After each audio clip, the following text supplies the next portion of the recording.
میرے اللہ نے اسلام میں عورت کو عزت دی۔ یہ ماں کے روپ میں ہو تو اس کے قدموں تلے جنت دکھائی،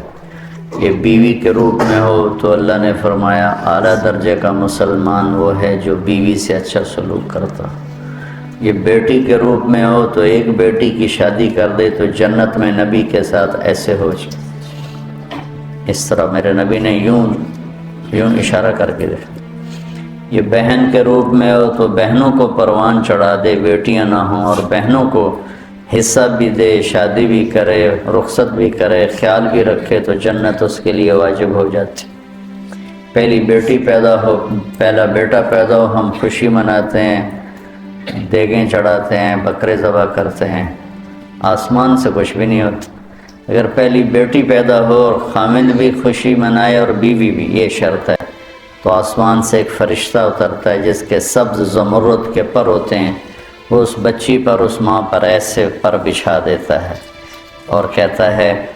کہ تو بھی کمزور ہے، جس کو تو نے جنا ہے وہ بھی کمزور ہے، جو تم دونوں پہ خرچ کرے گا اللہ اس کا ساتھی ہو جائے گا۔ بیٹا پیدا ہو تو کوئی فرشتہ نہیں آتا، بیٹی پیدا ہو تو یوں فرشتے نازل ہوتے ہیں۔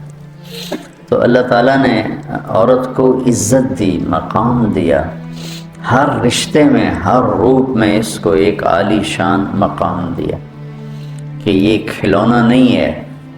یہ تمہاری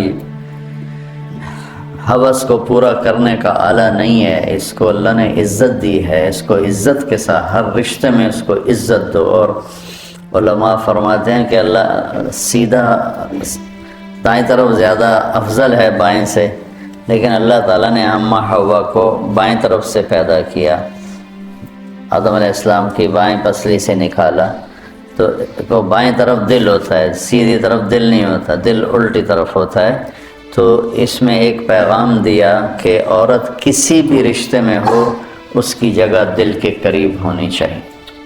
یہ اس طرف سے پیدا کرنے میں یہ پیغام ہے کہ عورت کسی بھی روپ میں ہو وہ دل کے قریب ہونی چاہیے۔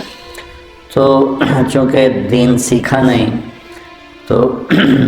کچھ عیاشی میں پڑھ کے کھلونا بنا لیتے ہیں، کچھ اپنی معاشرت میں آ کر مارنا، پیٹنا، گالیاں دینا،